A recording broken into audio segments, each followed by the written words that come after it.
നമസ്കാരം, പുതിയൊരു വീഡിയോയിലേക്ക് എല്ലാവർക്കും സ്വാഗതം. 10th ലെവൽ പ്രിലിംസ് ഇനി അടുത്തിട്ടുണ്ട്. അതുപോലെ വില്ലേജ് ഫീൽഡ് അസിസ്റ്റന്റും ഇനി വളരെ കുറച്ച് ദിവസങ്ങൾ മാത്രമേ ഉള്ളൂ.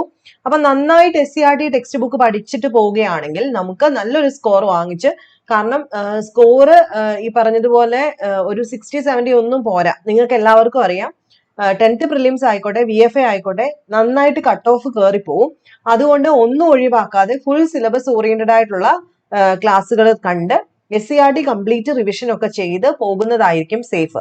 അതായത് എത്രത്തോളം റാങ്ക് ലിസ്റ്റിൽ മുന്നോട്ട് പോകണോ അത്രത്തോളം നമ്മൾ 100-ൽ മാർക്ക് സ്കോർ ചെയ്യാനായിട്ട് ശ്രമിക്കണം. അപ്പൊ ഇന്നത്തെ ഈ ഒരു ക്ലാസ്സിൽ 2025 10th പ്രിലിംസിന്റെ സയൻസ് ക്വസ്റ്റ്യൻസ് ആണ് നമ്മൾ നോക്കാൻ പോകുന്നത്. സയൻസ് ക്വസ്റ്റ്യൻസ് കൃത്യമായിട്ട് ഇതുവരെയുള്ള സയൻസിന്റെ പോർഷൻസ് പ്രീവിയസ് ചോദ്യങ്ങൾ വെച്ച് തന്നെ നിങ്ങൾ പഠിക്കുക, നിങ്ങൾക്ക് ഉപകാരം ചെയ്യും.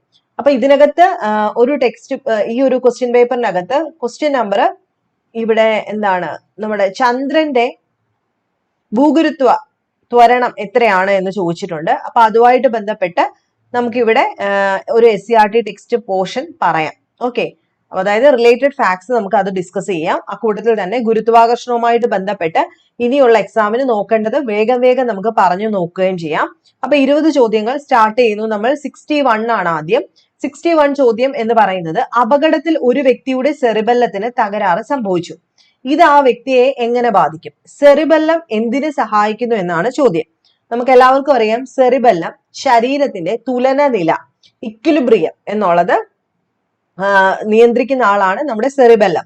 സോ അപകടത്തിൽ ഒരു വ്യക്തിയുടെ സെറിബെല്ലത്തിന് തകരാറ് സംഭവിച്ചാൽ അയാളുടെ ശരീര തുലന നില പാലിക്കപ്പെടില്ല. ഓപ്ഷൻ ബി ആണ് ആൻസർ. 62 ശരിയായ ജോഡി കണ്ടെത്താനാണ് പറയുന്നത്. ജൈവ വൈവിധ്യം എന്ന പദം ആദ്യമായി ഉപയോഗിച്ചത് വോൾട്ടർ ജി റോസൺ ആണ്. ജീവശാസ്ത്രത്തിന്റെ പിതാവ് ജോൺ റേ ആണ്. സ്പീഷീസ് എന്ന പദം ആദ്യമായി ഉപയോഗിച്ചത് അരിസ്റ്റോട്ടിൽ ആണ്. വർഗീകരണ ശാസ്ത്രത്തിന്റെ പിതാവ് ചരകനാണ്. ഇത്രയാണ് ചോദ്യം. ഇതിൽ നിന്നും ഏതാണ് ശരിയായ ജോഡി എന്ന് എഴുതാനാണ് പറഞ്ഞിരിക്കുന്നത്. ആൻസർ ഓപ്ഷൻ എ ആണ്. ജൈവ വൈവിധ്യം എന്ന പദം ആദ്യമായി ഉപയോഗിച്ചത് വോൾട്ടർ ജി റോസൺ ആണ്. അടുത്തത്, അസ്ഥിയെ പൊതിഞ്ഞു കാണപ്പെടുന്ന സ്ഥലം ഏതാണെന്നാണ് ചോദ്യം. പെരിയോസ്റ്റിയം. പെരിയോസ്റ്റിയം. പെരികാർഡിയം എല്ലാവർക്കും അറിയാലോ, ഹേർട്ട് ആണ്. മനുഷ്യ ശരീരത്തിൽ കുടൽ ഭിത്തിയിൽ വെച്ച്, നമുക്ക് റിലേറ്റഡ് ഫാക്ട്സ് വേണമെങ്കിൽ ഒന്ന് പറയണേ. നമുക്ക് വേണമെങ്കിൽ റിലേറ്റഡ് ഫാക്ട്സ് വേഗത്തിൽ ഇനിയുള്ള ദിവസത്തിൽ വേഗത്തിൽ ചെയ്തു പോകാം.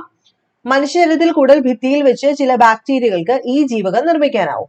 അതിനാൽ ഭക്ഷണത്തിലൂടെ ലഭിക്കേണ്ട ഈ ജീവകത്തിന്റെ അളവ് കുറഞ്ഞാലും അപര്യാപ്തത ഉണ്ടാവില്ല. അതായത് മനുഷ്യ ശരീരത്തിലെ കുടൽ ഭിത്തിയിൽ വെച്ച് ചില ബാക്ടീരിയകൾക്ക് ഈ വൈറ്റമിൻ നിർമ്മിക്കാം. അതുകൊണ്ട് നമുക്ക് ഭക്ഷണത്തിലൂടെ ഇത് കിട്ടിയില്ലെങ്കിലും ഇതിന്റെ ഒരു ഡെഫിഷ്യൻസി ഉണ്ടാവില്ല. ഏത് ജീവകമാണതെന്നാണ് ചോദ്യം. ആൻസർ ഓപ്ഷൻ ഡി ആണ്. ജീവകം കെ ആണ്, വൈറ്റമിൻ കെ. തെങ്ങോലകളിലെ മഞ്ഞളിപ്പിന് കാരണമായിട്ടുള്ള ഏത് മൂലകത്തിന്റെ കുറവ് മൂലമാണ്? നൈട്രജന്റെ കുറവ് മൂലമാണ്. ജന്തുജന്യ രോഗമായ മഞ്ഞപ്പനി പരത്തുന്ന രോഗാണു ഏതാണ്? ആൻസർ ഓപ്ഷൻ ബി ആണ്, വൈറസ്. 67 പ്രകൃതി സംരക്ഷണവുമായി ബന്ധപ്പെട്ട് മെയ് 23 പ്രാധാന്യം എന്താണ്? ലോക കടലാമ ദിനം, മെയ് 23. കേരള സർക്കാരിന്റെ കീഴിലുള്ള സാമൂഹ്യനീതി വകുപ്പ് BPL വിഭാഗത്തിൽപ്പെടുന്ന പ്രായമായ പ്രമേഹ രോഗികൾക്ക് സൗജന്യമായിട്ട് ഗ്ലൂക്കോമീറ്റർ നൽകുന്ന ഒരു പദ്ധതിയുണ്ട്. ആ പദ്ധതിയുടെ പേരാണ് ഓപ്ഷൻ ബി, വയോമധുരം. വയോമധുരം. കേരള സംസ്ഥാന ജൈവ വൈവിധ്യ ബോർഡിന്റെ ആസ്ഥാനം എവിടെയാണ്? Answer option C, Thiruvananthapuram. Cardiology നമുക്ക് എല്ലാവർക്കും അറിയാവുന്ന ഒരു ക്വസ്റ്റ്യൻ. എന്തുമായിട്ട് ബന്ധപ്പെട്ടിരിക്കുന്നു? കാർഡിയോ മീൻസ് ഹൃദയം. ഏത് തരം മാധ്യമത്തിലൂടെയാണ് ശബ്ദം കൂടുതൽ വേഗത്തിൽ സഞ്ചരിക്കുന്നത്? ഈ ചോദ്യങ്ങളൊക്കെ SCERT ടെക്സ്റ്റ് ബുക്കിൽ അതുപോലെ കിടപ്പുണ്ട്. ഇപ്പം ശബ്ദത്തിനെ സംബന്ധിച്ചിട്ട് ഏത് മാധ്യമത്തിലൂടെ ആണെന്ന് പറയുമ്പോൾ ഒരു ടേബിൾ വരച്ച് തന്നെ അതിനകത്ത് കൊടുത്തിട്ടുണ്ട്. ഇതിനകത്തൂടെയാണ് ഏറ്റവും കൂടുതൽ? ഖരത്തിലൂടെയാണ് അല്ലെ. ഏറ്റവും സ്പീഡിൽ ശബ്ദം പോകുന്ന ഖരമാണ്. പ്രവൃത്തിയുടെ അതേ യൂണിറ്റ്. പ്രവൃത്തിയുടെ യൂണിറ്റ് എന്താണെന്ന് എല്ലാവർക്കും അറിയാലോ. പ്രവൃത്തിയുടെ യൂണിറ്റ് ജൂൾ ആണ്. അതേ യൂണിറ്റ് ഉള്ളത് ഊർജത്തിനാണ്. അടുത്തത്, ഒരു സ്റ്റോറേജ് ബാറ്ററി ചാർജ് ചെയ്യുന്ന അവസരത്തിൽ വൈദ്യുതിയുടെ ഏത് ഫലമാണ് അവിടെ പ്രയോജനപ്പെടുത്തിയിരിക്കുന്നത്? സ്റ്റോറേജ് ബാറ്ററി ആണ്. സോ രാസം അല്ലെ, രാസഫലം അഥവാ കെമിക്കൽ എനർജിയാണ്. അടുത്തത്, ചന്ദ്രനിലെ ഗുരുത്വാകർഷണ ത്വരണം. ഇവിടെ കറക്റ്റ് ആയിട്ട് ചന്ദ്രനിലെ ഗുരുത്വാകർഷണ ത്വരണം കിടപ്പുണ്ട്. 1.62 m/s². 9ാം ക്ലാസ്സിലെ ഭൂഗുരുത്വാകർഷണം സ്ഥിരം ചോദ്യം അതിൽ നിന്നുണ്ട്. 1.62 m/s². അടുത്ത 75, ആറ്റത്തിന്റെ പ്ലം പുഡിംഗ് മോഡൽ. ഇതും 9ാം ക്ലാസ്സിലെ കെമിസ്ട്രിക്കകത്ത് ആറ്റത്തിന്റെ സ്ട്രക്ചർ എന്ന് പറയുന്ന ഒരു ചാപ്റ്റർ ഉണ്ട്. അതിനകത്ത് എല്ലാ ആറ്റം മോഡലും ഉണ്ട്.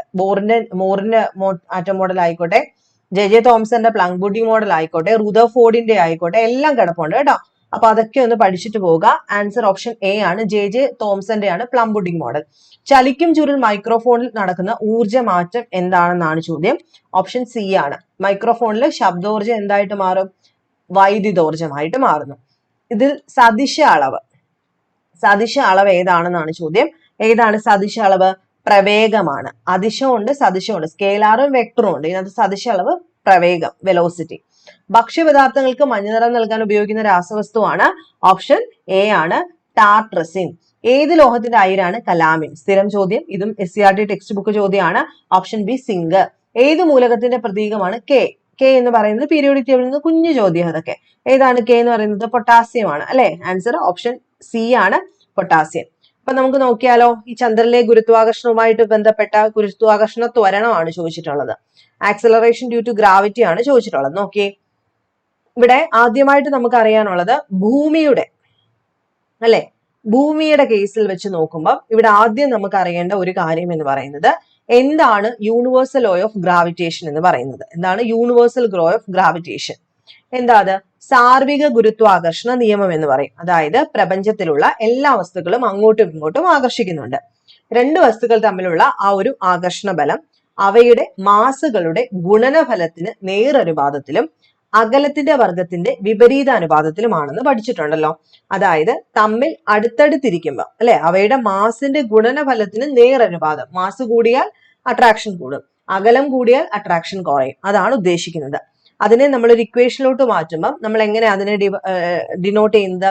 അതായത് F is directly proportional to m1 × m2. രണ്ട് മാസുള്ള, ഇപ്പം ഞാനും നിങ്ങളിൽ ഒരാളും, നിങ്ങളും, എന്റെ മാസ് ഇപ്പം 70 കിലോ ആണെന്ന് വെച്ചു, നിങ്ങൾ 50. അങ്ങനെയാണെങ്കിൽ നമ്മൾ തമ്മിലുള്ള force of attraction is directly proportional to 70 × 50. Okay. അതുപോലെ നമ്മൾ തമ്മിലുള്ള അകലം d ആണെങ്കിൽ നമ്മൾ തമ്മിലുള്ള അകലം കൂടുന്തോറും ആകർഷണം കുറയും ആണല്ലോ. അതായത് F is inversely proportional to 1/d². എങ്ങനെയാ? അതായത് അതിന്റെ സ്ക്വയറിന് ഇൻവേഴ്സ്ലി പ്രൊപ്പോർഷണൽ ആയിരിക്കും. ഈ ഇക്വേഷനെ നമ്മൾ കമ്പൈൻ ചെയ്യുമ്പോൾ നമുക്ക് കിട്ടുന്നതാണ് F is directly proportional to m1 m2 / d². നമുക്കറിയാം പ്രൊപ്പോർഷണാലിറ്റി സൈൻ മാറ്റാനായിട്ട് നമ്മൾ എന്ത് ചെയ്യണം? ഒരു കോൺസ്റ്റന്റ് കൊണ്ട് മൾട്ടിപ്ലൈ ചെയ്യണം. ആ കോൺസ്റ്റന്റിനെ നമ്മൾ ഇവിടെ ജി എന്ന് വിളിച്ചു. ജിയെ വിളിക്കുന്ന പേരാണ് ഗുരുത്വാകർഷണ സ്ഥിരാങ്കം. എന്താണ്?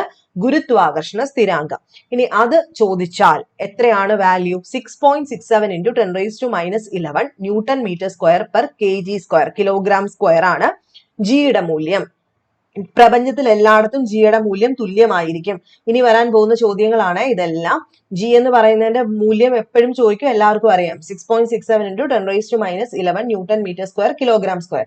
ജിയുടെ മൂല്യം, ഗുരുത്വാകർഷണ സ്ഥിരാങ്കം എല്ലായിടത്തും, ഭൂമിയിലെ എല്ലായിടത്തും ഒരുപോലെ ആയിരിക്കും അല്ലെ. ആരാ ജിയുടെ മൂല്യം പരീക്ഷണത്തിലൂടെ കണ്ടെത്തിയത്? Henry Cavendish. ആരാണ്? ഹെൻറി കാവൻഡിഷ് ആണ് ഈ ഒരു മൂല്യം കണ്ടെത്തിയത്, അല്ലെങ്കിൽ മൂല്യത്തിന്റെ പരീക്ഷണം നടത്തിയത്. ഓക്കെ ആണേ. അപ്പൊ അതൊരു പോയിന്റ് ആണ്, ഇവിടെ നിന്നും ചോദിക്കാൻ പറ്റുന്ന ഒരു പോയിന്റ് ആണത്. ഇനി മറ്റൊരു ചോദ്യം എന്ന് പറയുന്നത് എന്താണ് ആക്സലറേഷൻ ഡ്യൂ ടു ഗ്രാവിറ്റി? അത് എന്താണ് എന്നും അതിന്റെ വാല്യൂ എത്രയാണെന്നും നമ്മൾ പഠിക്കണം. അപ്പൊ ഗുരുത്വാകർഷണ ത്വരണം എന്ന് പറഞ്ഞു കഴിഞ്ഞാൽ ഗുരുത്വാകർഷണ ബലം കൊണ്ട് വസ്തുക്കൾക്കുണ്ടാകുന്ന ആക്സലറേഷൻ അഥവാ ത്വരണം ഭൂഗുരുത്വാകർഷണ ത്വരണം എന്ന് അറിയപ്പെടുന്നു. ഇതിനെ നമ്മൾ സ്മോൾ ലെറ്റർ ജി വെച്ചിട്ടാണ് ഡിനോട്ട് ചെയ്യുന്നത്. ജിയുടെ വാല്യൂ ചോദിക്കും, ഭൂമിയുടെ ജിയുടെ വാല്യൂ ചോദിക്കും എപ്പോഴും.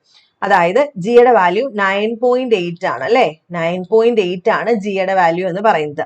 അത് സ്ഥിരമായിട്ട് ചോദിക്കുന്നതാണ്. 9.8 m/s² ആണ് ജിയുടെ മൂല്യം. ഓക്കെ, അത് എപ്പോഴും ചോദിക്കും, എല്ലാവർക്കും അറിയാം. എങ്കിലും ഞാൻ ഒന്നും കൂടെ പറയുന്നത്, ഇൻ കേസ് ആർക്കെങ്കിലും ഒക്കെ സയൻസ് ബുദ്ധിമുട്ടായിട്ടുള്ള ആൾക്കാരുണ്ട്, അവർക്ക് വേണ്ടിയിട്ടാണ്. അപ്പം ചിലർ വിചാരിക്കും ഇതെന്തിനാ ഇവർ എത്രയും വട്ടം പറയുന്നത്, ഞങ്ങൾക്കെല്ലാം അറിഞ്ഞുകൂടെയെന്ന്. അപ്പൊ അറിയാൻ വയ്യാത്തവർക്ക് വേണ്ടിയിട്ടാണ്. ഇനി അടുത്ത നമ്മളോട് ചോദിക്കാൻ പോകുന്നത്, ഇപ്പം നമ്മളോട് ചോദിച്ചൊരു കാര്യം എന്താണ്? ചന്ദ്രന്റെ ഗുരുത്വാകർഷണ ത്വരണം എത്രയാണ്? 1.62 m/s². എത്രയാണ്? 1.62. ചന്ദ്രന്റെ മാസ് എത്രയാണെന്ന് ചോദിച്ചാലോ? 7 എന്ന് ഓർക്കുക കേട്ടോ. 7.34 × 10⁻22 kg ആണ് ചന്ദ്രന്റെ മാസ്.